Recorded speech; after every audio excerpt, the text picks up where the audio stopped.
Hello and welcome to lesson 11 within Network Fundamentals. And this lesson we will be talking about wireless principles. And so within wireless principles, we'll be talking about a number of things, including non-overlapping Wi-Fi channels, SSIDs, RF, which stands for radio frequencies, and wireless encryption.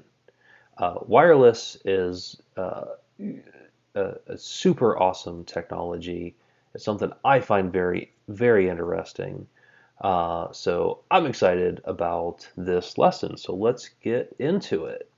So the first thing that we want to talk about is what is wireless? Why? Why is wireless? So wireless technologies allow users to connect to the network without using an Ethernet cable. You do not need a cable and you can be on the network. Amazing. I know we take it for granted. We're wirelessly connected to things all day, every day. That wasn't always the case. So it is just a massive convenience to have wireless networks today. And so when we talked about the way the signals traverse with Ethernet and with copper cables, and so running over those copper wires. And then we talked about with fiber cables that it goes over like through the light. And with wireless, the connectivity works through radiated energy waves called radio waves to transmit data. So this is a third way of being able to send and receive data. This is using radiated energy waves through the air. So something called site surveys are completed to determine where and how many wireless access points should be installed to provide a certain level of coverage. If you think about a building, maybe it has multiple floors, maybe it has 5 floors. So you need to do a site survey on each of the floors to determine how many APs per floor and where the APs should be placed on each floor to have good coverage of each of the office floors. So wireless is installed in most office buildings and just allows users to move from location to location and stay on the network at all times. Think about if you are someone that is going from meeting to like meeting room to meeting room. You're not sitting transient at one single desk for 8 hours. You're always on the move. Well, you just stay on the network without having to have some super long cable connected to your laptop. Or if you want to get up and connect with a number of other coworkers in a certain area to talk about a business problem, et cetera, you can. You will have network access. You'll be able to pull up that spreadsheet or that computer program or whatever it is that you need to share wherever you're at, as long as you have wireless coverage. So wireless is also used in warehouses and distribution centers.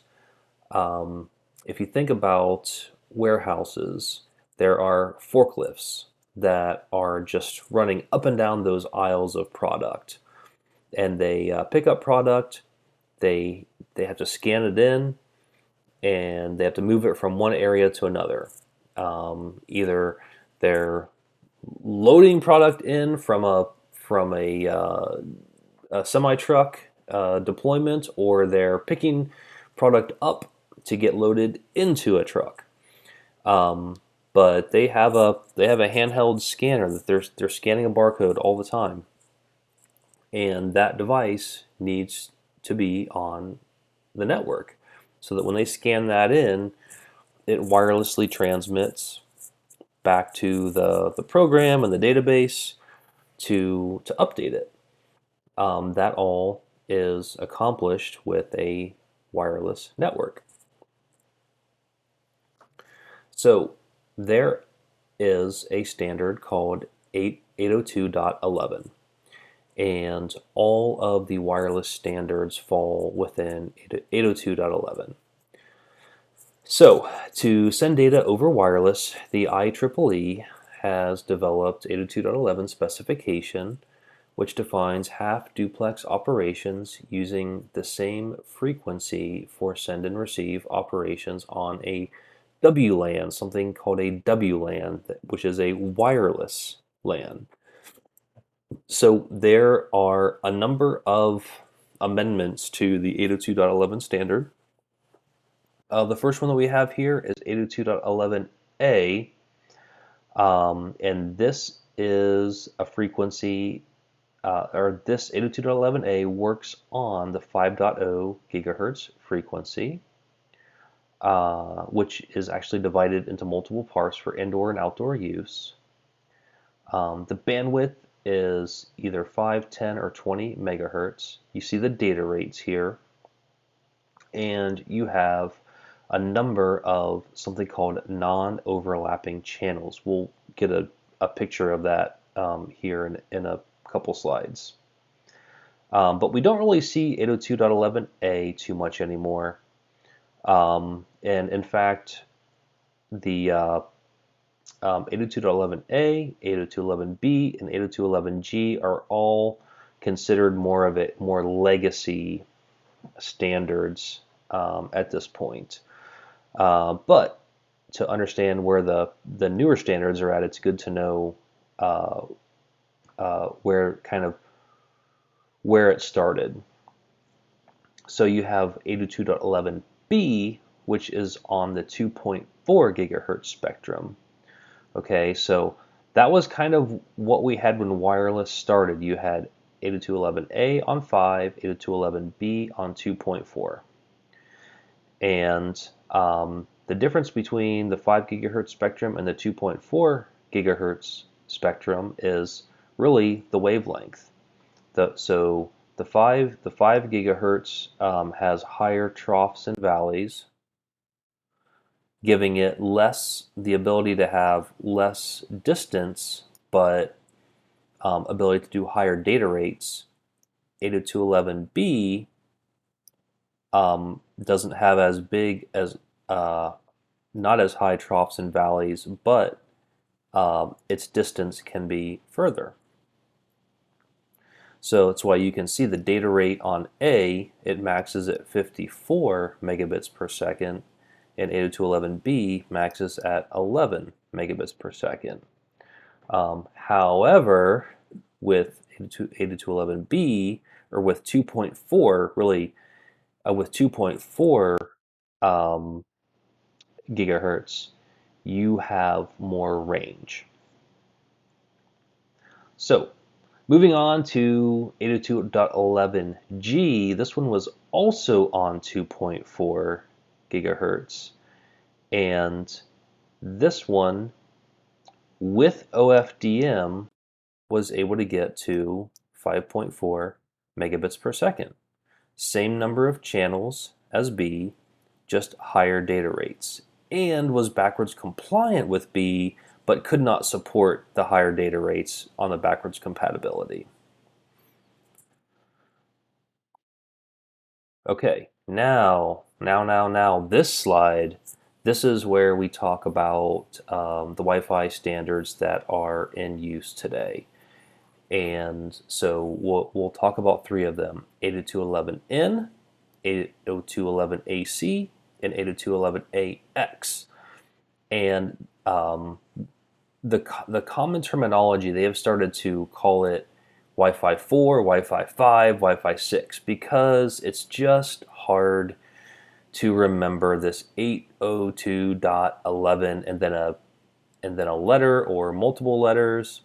So they're trying to simplify it, So 802.11 is Wi-Fi 4, and when this came out, this could operate on either frequency, 2.4 or 5, and its bandwidth could be 20 or 40 megahertz. We have some data rates here.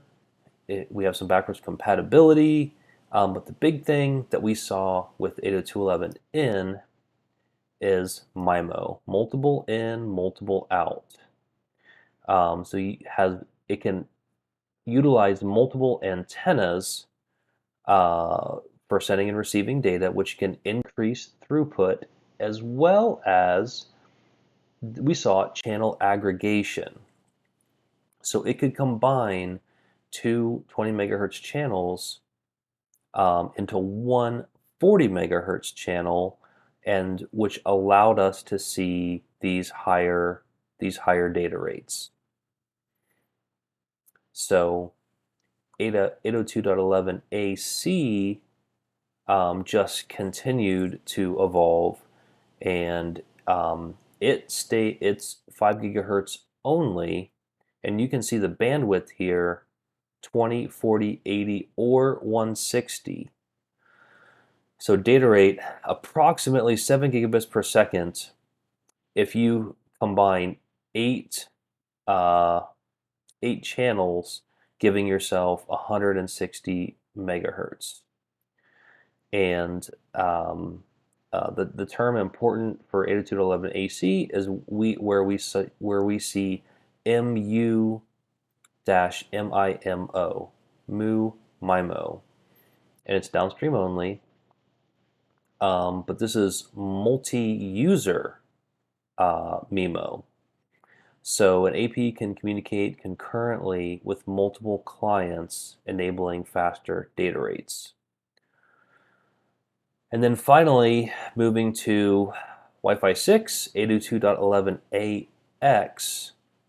This frequency is where we see again 2.4 and 5, and also the 6.0 gigahertz frequency. The bandwidth is the same as AC, maxing at 160 megahertz. The data rate can be up to 9,608 megabits, which is over 9 gigabits on 160 megahertz. So that's with all the channel bonding. You can have 8 bidirectional multi-user, multiple in, multiple out streams, and it has a term called high efficiency, HE, which is designed, so this is designed for high density environments. So think about K through 12 schools where every single room has 20 to 30 students, which means each of them is going to have a laptop and probably a phone. So you may have 60 devices per room. So you need to handle that. So 802.11ax takes that into account with high efficiency. Okay, moving on to frequencies and range. So the FCC, which is the Federal Communications Commission, which is US based, licenses certain frequency bands for use, such as AM and FM radio.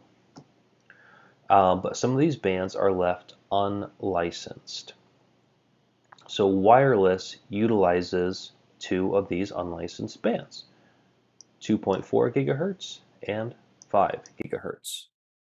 So in the 2.4 gigahertz band, or in the frequency spectrum, this is a picture of it right here, there are 11 overlapping channels, but there are 3 that are non-overlapping. These are the ones that we use: channel 1, channel 6, channel 11.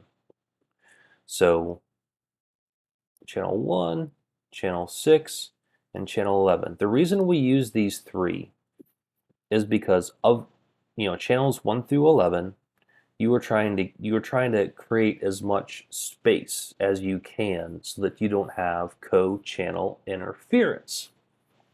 So the best way to do that is to take the one the furthest on the left, the one the furthest on the right, and the one in the middle. And then you get channel 1, channel 6, channel 11. Those are the channels that you use on the 2.4 gigahertz spectrum. And as we kind of talked about a few slides ago, bigger range, so larger coverage area, but less speed capabilities. Okay, so the next frequency is the 5 gigahertz frequency. And we have a nice picture of it here where there are many non-overlapping channels. So you can see we have channel 36, 40, 44, 48, 52, 56, 60, 64, etc., etc., etc. So these have a smaller range but have the ability to give you more speed. And you can see from a channel bonding perspective, channel bonding is used to get the higher frequencies. So you can see how there's 4 individual channels here. They're each 20 megahertz channels.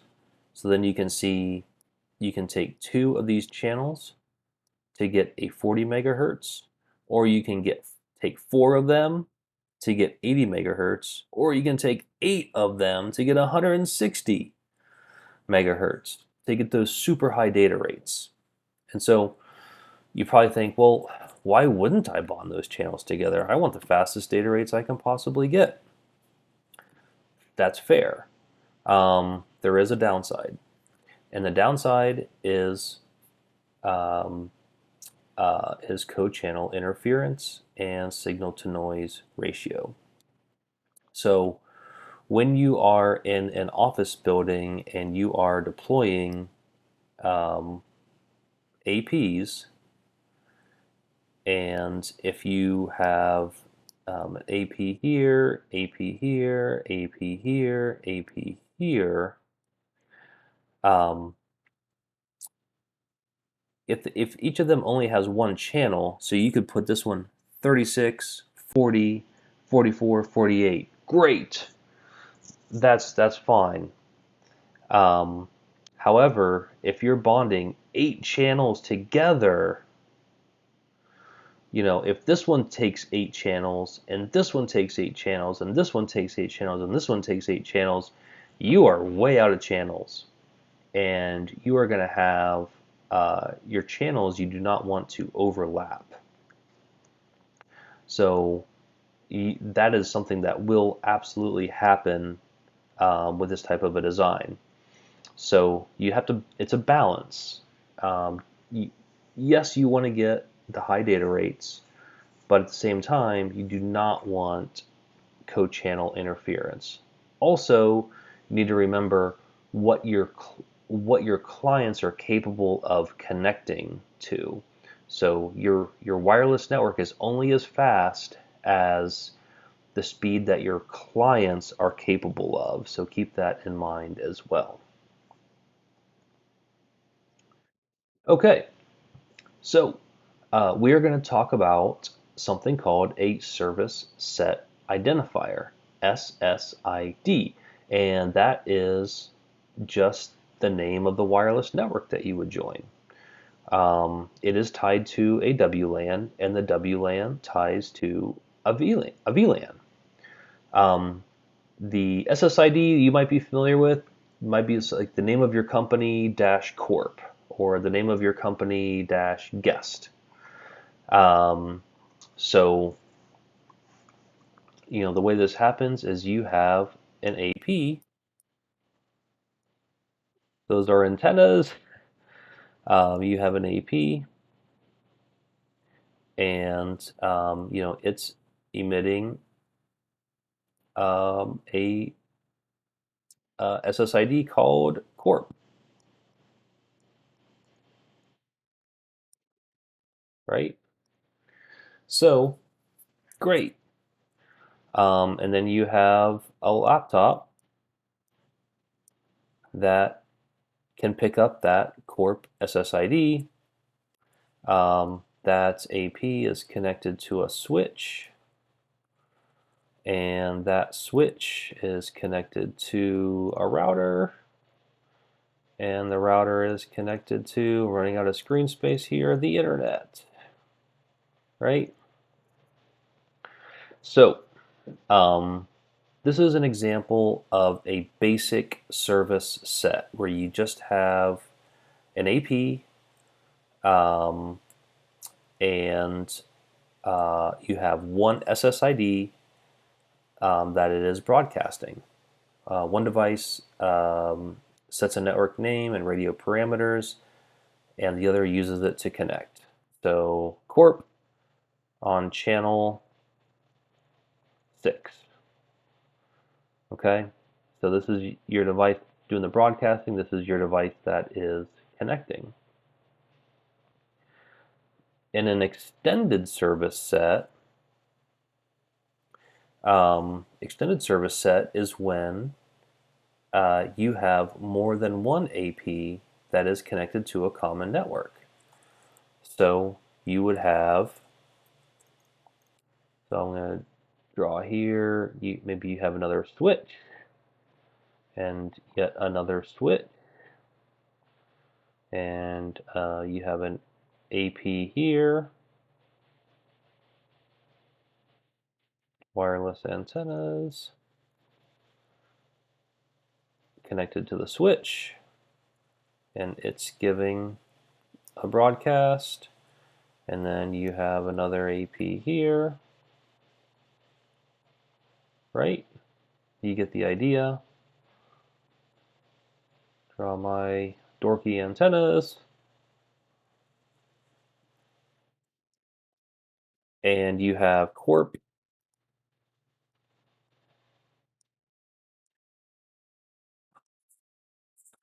Corp. That's a. So this would be an example of an extended service set. Um, so basic service set, just this one. Extended service set would be everything.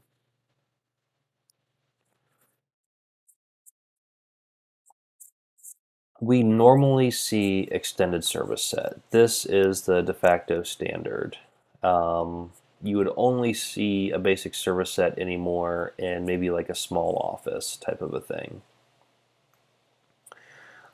This also allows clients, this laptop allows clients to move from one area to the other and still be on the same LAN. So if this laptop is here and it needs to move to another meeting or something like that, and which is down here, it can move and it just stays on the network because all three of these APs are providing connectivity to Corp.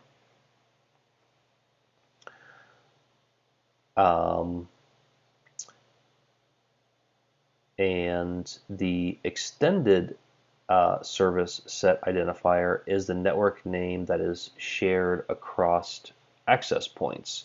So backing up for a second to the BSS ID, the basic service set identifier is actually the MAC address of the AP, so that you can tell a difference. So once you have multiple SSIDs, you're going to need a MAC address along with that SSID name so that you can tell a difference between them.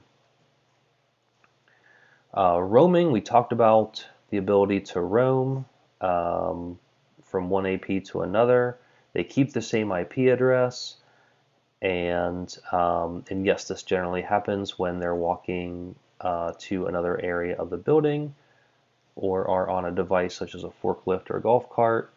So you can imagine if you're You know, if you're at this area, this part of the warehouse, and you need to get to this part of the warehouse, and you have to scan here, here, here, here, here, and here, you're staying in the wireless coverage, and you're never losing signal.